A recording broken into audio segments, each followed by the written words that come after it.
Good day, EDU 533 students of Strayan University. This is Dr. Hao Nguyen, and I want to share with you some information about the assignment number 2. First and foremost, I want to say thank you for submitting the assignment number 1. Now you are ready to write the assignment number 2 because I graded and provided you with the feedback which are beneficial for you to revise the assignment number 1 according to the rubrics. Please make an effort to revise your paper with the feedback and based on the instructional rubrics that you're supposed to write for the assignment number 1.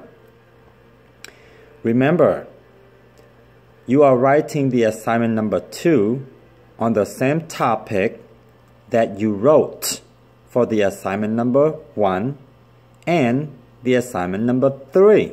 So you have 3 assignments that are break into 3 different parts. However, they are written on the same topic that you pick for the week number 1.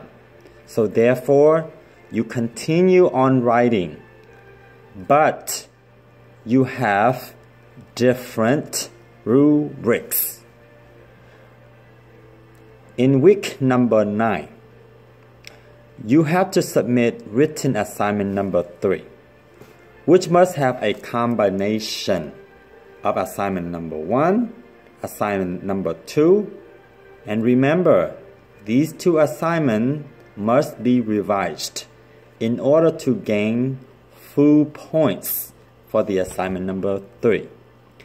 If you don't revise the assignment number 1 and 2, in the assignment number 3, you will not get the full points. So therefore, I strongly advise you to revise the assignment number 1 now.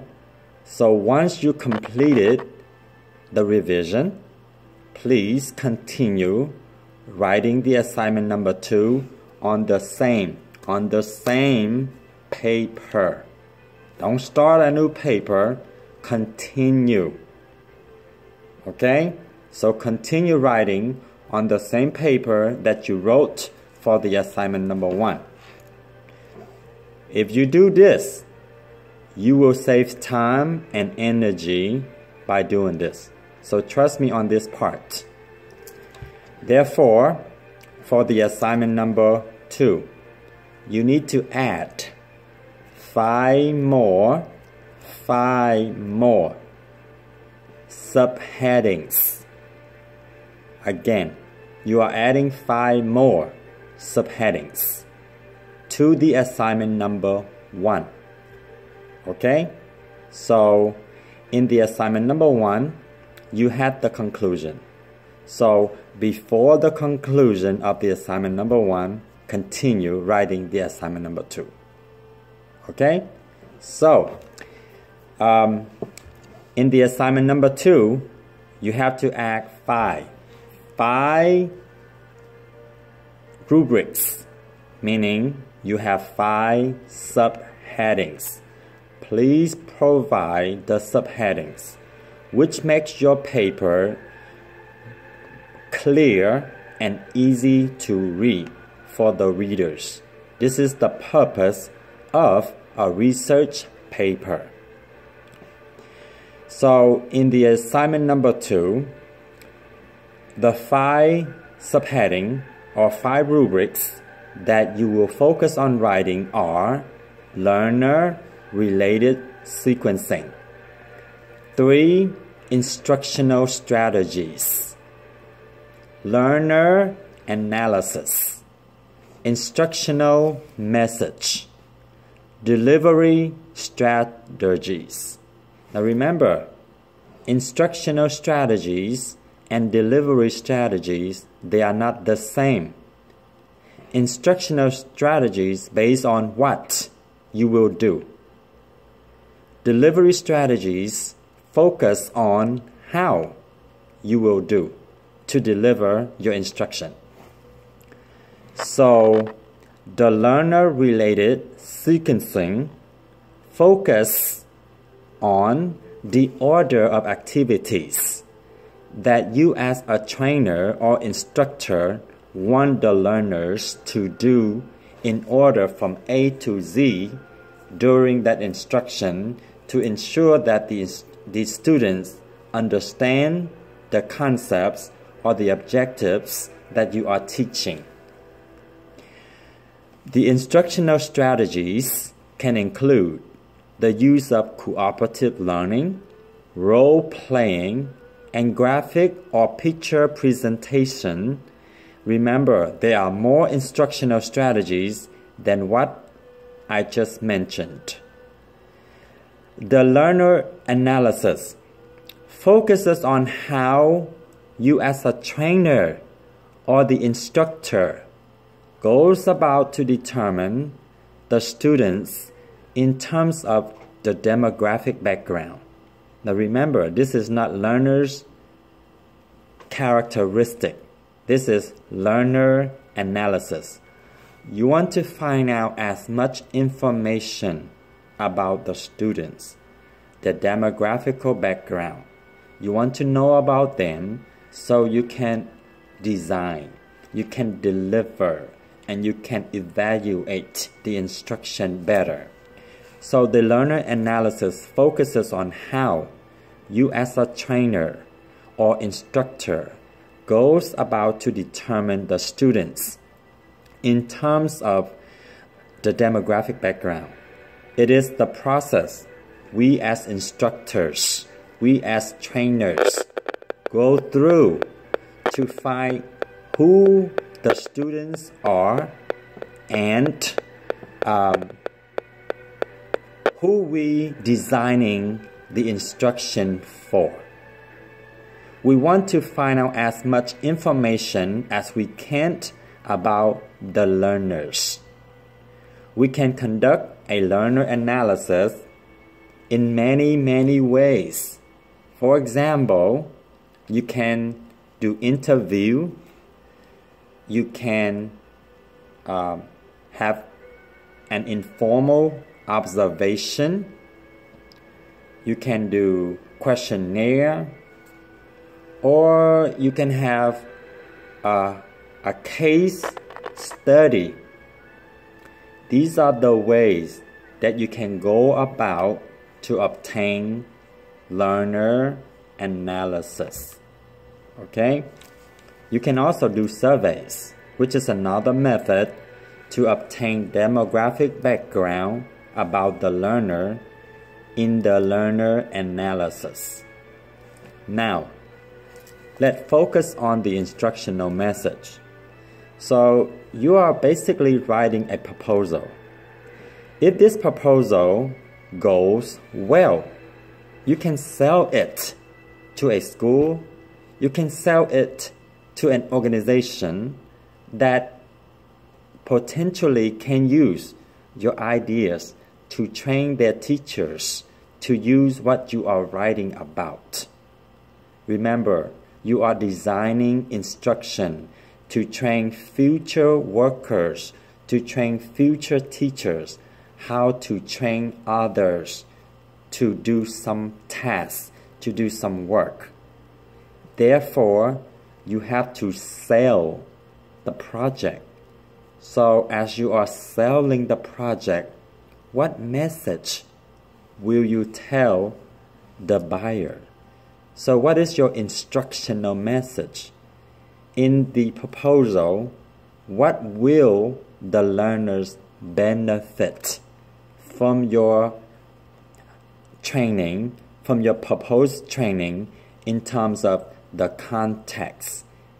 Okay? So tell about the instructional message. Now, the delivery strategy is the rubrics number 5 that you have to focus on writing.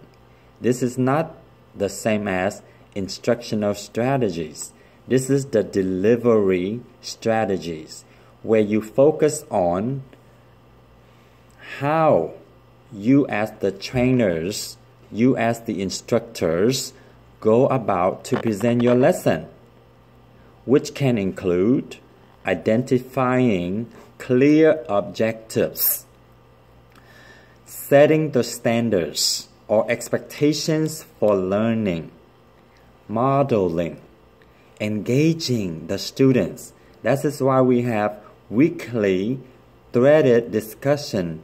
This is one way for you and I and other students to engage in our thoughts about a particular concepts.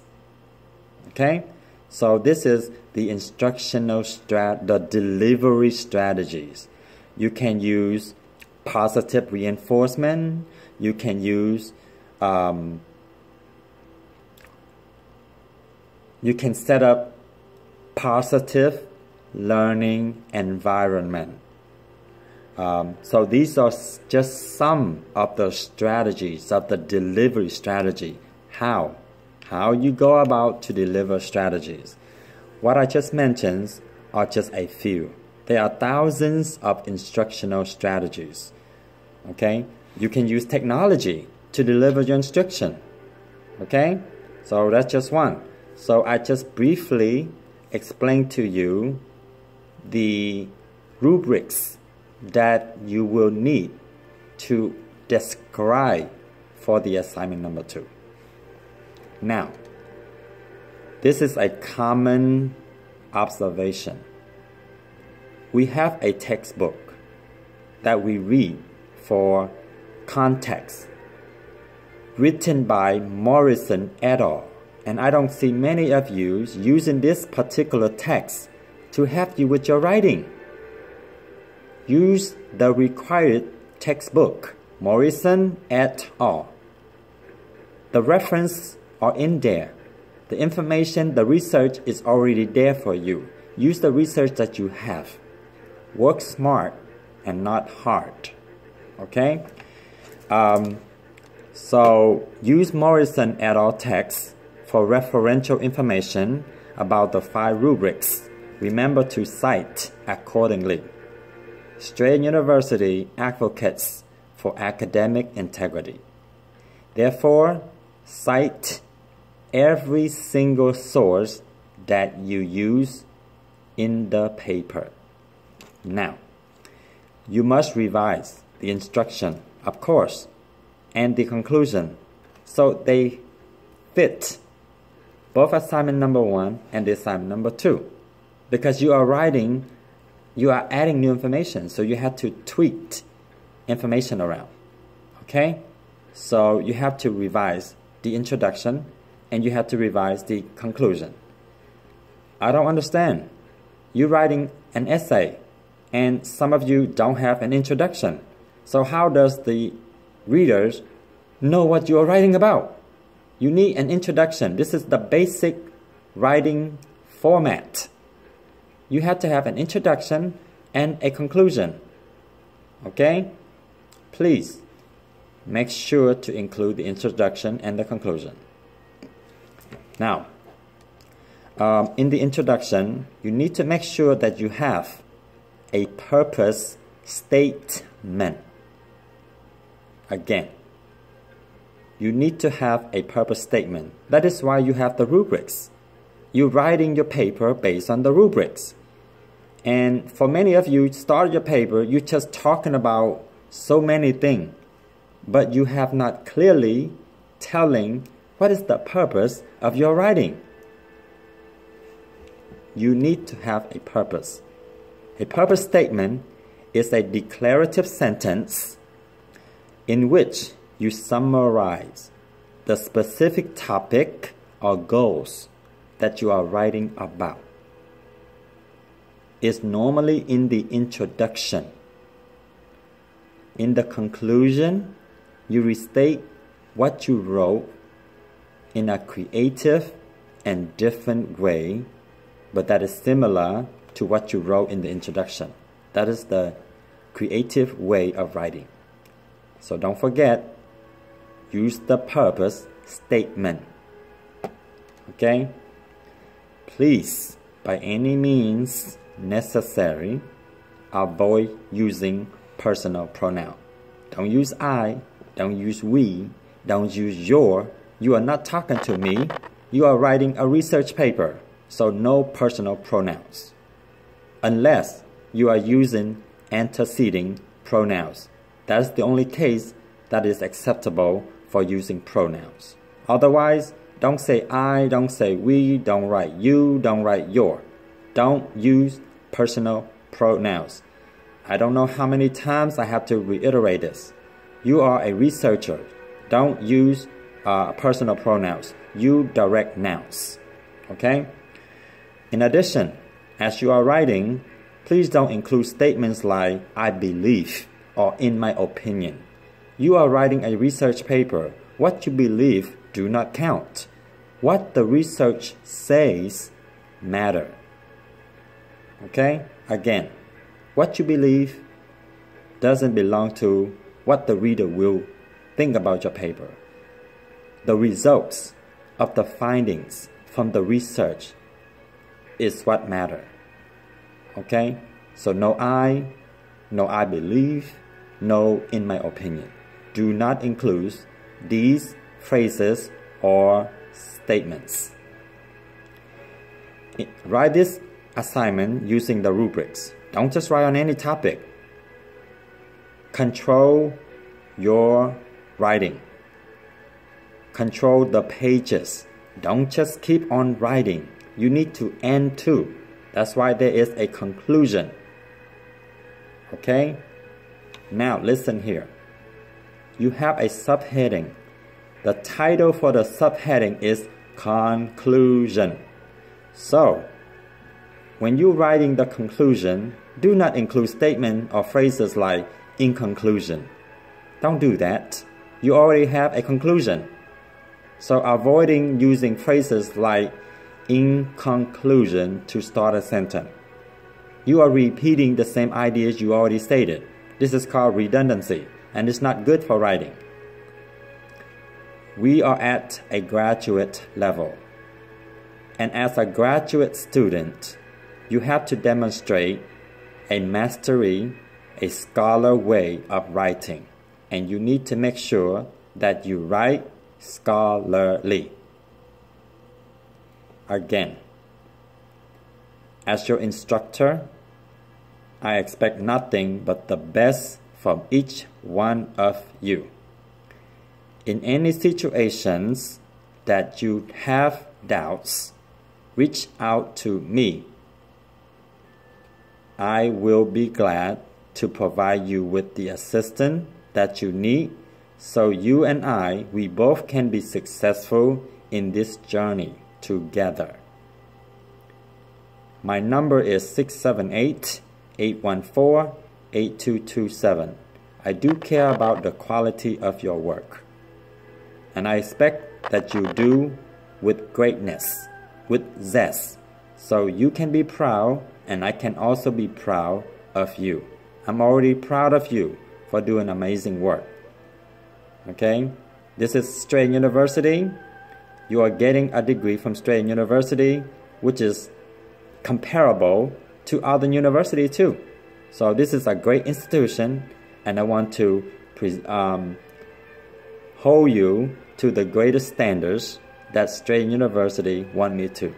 So on this note, I want to say thank you, and I hope that you take what I share into your heart and write this paper with care, with commitment, with dedication, because this can be a bigger thing if you make it happen. Okay? Ciao.